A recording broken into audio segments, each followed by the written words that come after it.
Glad to have you with us here on this edition of Seattle Seahawks Today. Powered by Chat Sports. Tyler Jones here with you. Thanks for joining us. On today's show, we're going to explain why the Seahawks will win the NFC West. I'll lay out my reasons, and we'll give you an updated record prediction on how I see the rest of the season playing out for Seattle, as well as the rest of the division coming up on today's program. Before we do, if you want the Seahawks to win the NFC West, like the video, don't jinx it. Every bit of good, positive optimism goes a long ways, folks. Do your part. I've been told if we get at least 500 likes on today's video, that's going to help our chances just a little bit. So if you can help out the Seahawks just even a little bit, do your part, like the video, and we'll get started on today's show.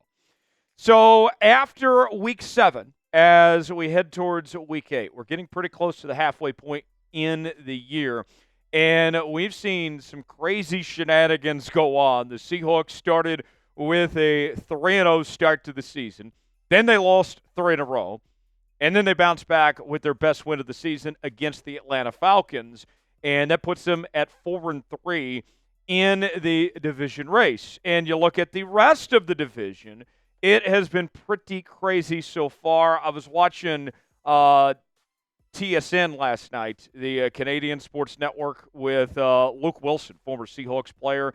He was breaking down the division, just talking about how crazy and unpredictable this division is at this point, and he was thrilled about where the Seahawks stand in their position and the way the rest of the division stacks up. We don't really know about the Arizona Cardinals, who they are. I'm not a believer in them. We'll talk about them more later.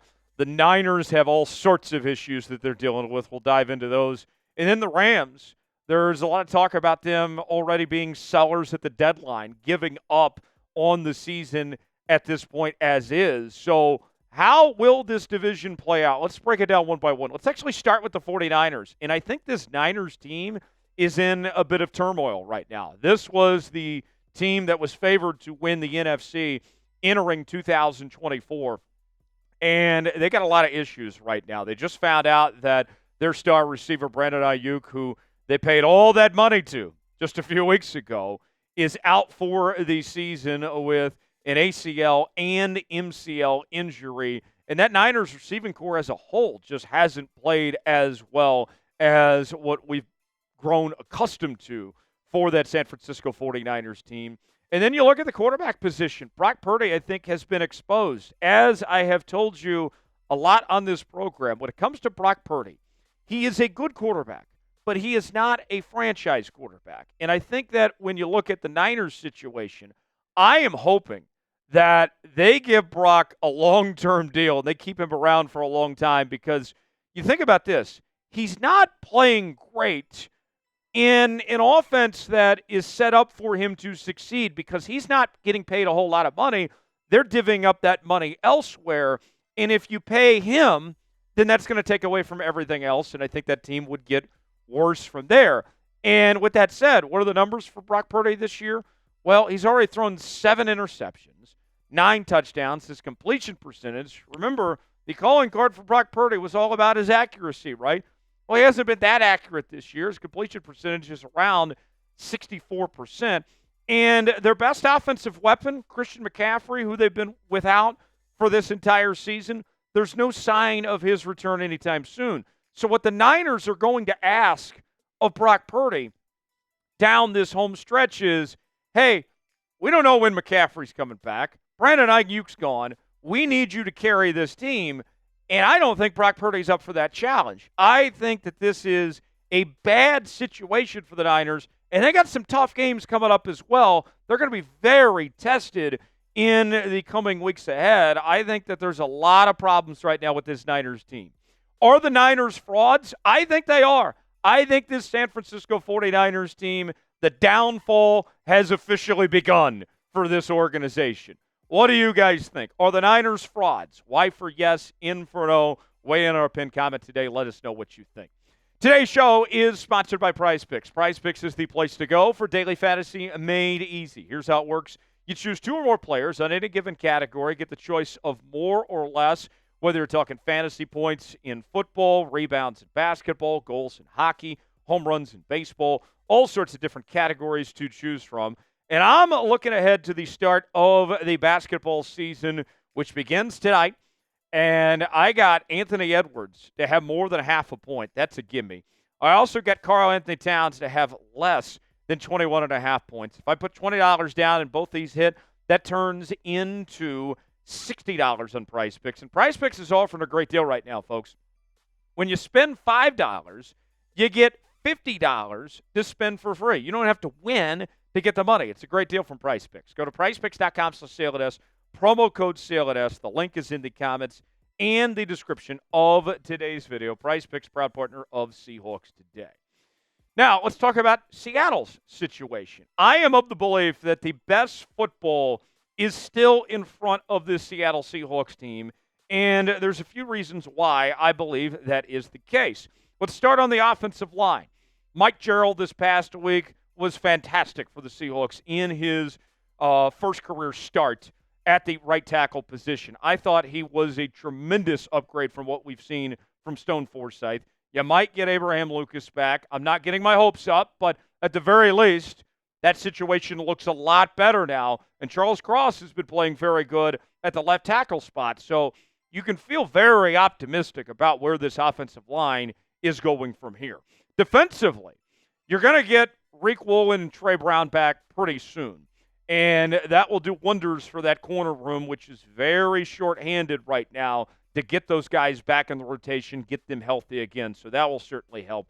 And then one thing I've pointed to that I talked about at the beginning of the year that I'll continue to reiterate was this Seahawks team. It's going to take time for them to adapt to the new schemes that are being put in place. Obviously a new coaching staff, but you have a new offensive scheme and a new defensive scheme. And typically speaking, for any new scheme on either side of the ball, it takes about 6, 7, 8 weeks for teams to get into their comfort zone, to feel like they have a good grasp of that new scheme. And when you have two new schemes on top of a new coaching staff, these things take time. And I think what we saw in that Atlanta game on both sides of the football is that they are headed in the right direction, that they are now fully invested, that they now have a good handle on where these schemes are at, and they can start to build upon that from there. So for me, that's a big reason to be hopeful of why the best football is in front of this Seahawks team, is because they're just now starting to get in that groove of what Mike Macdonald and Ryan Grubb are trying to do with this Seahawks team. Let's talk about the Cardinals and Rams. And I got to tell you, I think that both these teams are non-factors. I know the Cardinals had a nice win on Monday Night Football against the LA Chargers, but personally, I don't think the Chargers are that good of a football team. And I think the big problem for the Arizona Cardinals is their head coach. I do not think Jonathan Gannon is a very good coach. I think that he's honestly holding this Arizona Cardinals team back from their full potential of what they could be doing. And the Cardinals have not really been tested. Their best win of the season was against San Francisco, and San Francisco, we mentioned, has all the problems they're dealing with. But you look at what the Cardinals have done when they played teams like the Packers. They got the snot beat out of them when they played against the Lions, some of these other teams here. Comparatively speaking, the Seahawks, they faced a tough test this past week against Atlanta, and they passed with flying colors. Now, on the Rams side of things, they are extremely banged up right now. They still have 11 players that are either on injured reserve or are on the PUP list right now. That is a lot for any team to overcome, not to mention how old the LA Rams are. And they've also struggled to find an identity. If you look at the team rankings for this LA Rams team, when you're talking about total offense and total defense and most all the other categories, the Rams are in the bottom half of the league in almost every statistic. All right? And think about this, too, as far as the identity goes. We knew that it wasn't going to be easy to replace Aaron Donald after he retired, one of, if not the best defensive players of all time. And that was going to be hard for any team to accomplish, to try to replace him. And so far, they've struggled to find that identity of who they are going to be, who they are as a defense in the post-Aaron Donald era. And that's an issue that continues to plague this team. And you got rumors going around about them potentially moving on from Stafford or Cooper Kupp. Things are falling apart fast for this LA Rams team right now. We'll go over the official record prediction for the Seahawks in just a matter of moments, but want to hear from you guys. Who is the Seahawks' biggest threat in the NFC West? Is it still the San Francisco 49ers? Is it Arizona? Or is it somehow LA? Weigh in. Let us know who you think that biggest threat for the crown is in the division in the comment section. Let us know. For the best Seahawks coverage you won't find anywhere else, you got to subscribe to Seattle Seahawks Today as we're bringing you daily videos, sometimes 2 and 3 videos a day, like today, for example. We also have our live shows on Wednesday afternoons. Going to have a great time on Wednesday. You won't want to miss out on that. We also are doing our watch parties for every game day. Those are a lot of fun. You got to be a part of it. We are getting closer and closer to 59,000 subscribers on the channel, but we need your help to get there. Subscribe now for free. Join the family of 12s. We're always having a great time each and every day here on Seahawks Today. Subscribe now for free, youtube.com/SeahawksTV. All right, let's go over the updated record prediction for your Seahawks. And I think that this week, more than likely, is going to be a loss against the Buffalo Bills. The Bills are so good, so stacked, and they got even better adding Amari Cooper. Josh Allen is playing at an MVP level right now. I think that's a tall task for Seattle to try to beat this Bills team. Then you play the Rams the following week. I think that's a win against the LA Rams for all the reasons I mentioned earlier. I don't think the Rams are very good, and I think the injuries have caught up to them. Then you play the Niners. And I'll say this.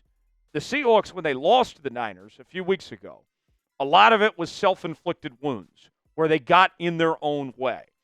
I think as this team is starting to figure things out over the next few weeks, they're going to start to clean up the little stuff, and that could close the gap in the difference between a win and a loss against a team like San Francisco.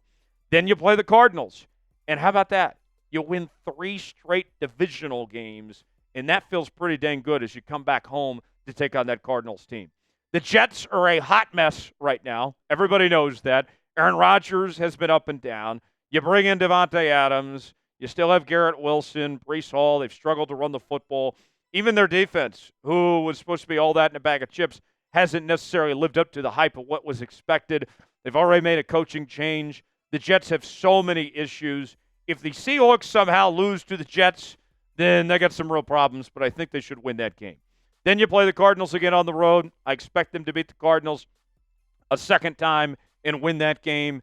Then you play the Packers. Packers are a really good football team. They might be the favorites in the NFC at this point. I think that's a loss to the Green Bay Packers. The Vikings are red hot. I'll give the Vikings the win right now just because of how well they're playing. Even the loss to Detroit wasn't a bad loss, but it's hard to count out the Vikings with just how well they've played. We'll give that win to Minnesota. You play Caleb Williams and the Bears, and I think the Bears, the offense is dynamic, but the defense has a ton of issues. I think that the Seahawks can win that game in a shootout. Kind of reminds me of that Falcons game this past week where we said, hey, it's likely to be a high-scoring affair, and the Seahawks offense held their own. And then you play the Rams again, and I think you'll win that one as well. You'll take your lumps along the way. There's some tough games in this stretch when you're talking about teams like Green Bay and Buffalo and Minnesota, among others here. But I think that 11-6 is very doable for this Seahawks team. And it would be a huge improvement for a Seahawks team that went 9-8 the past 2 seasons. And if you recall, Mike Macdonald was brought in because they weren't meeting those expectations. That this team the past 2 seasons was underperforming to their talent level. The idea of hiring Mike Macdonald was to take this team up a notch, to take that next step. And I believe they can do that in this final stretch. And so with that, I think the NFC West plays out like this. I think Seattle goes 11-6. I think the Niners go 8-9 to finish the year. I got the Cardinals and the Rams each at 6-11, tying for last place in the division. What will be the Seahawks' final record? How will things shake out? I say 11-6. What say you? Get in the comment section and let us know. If you enjoyed today's show, like the video, we certainly would appreciate it. I'm Tyler Jones. We'll see you next time right here on Seattle Seahawks Today.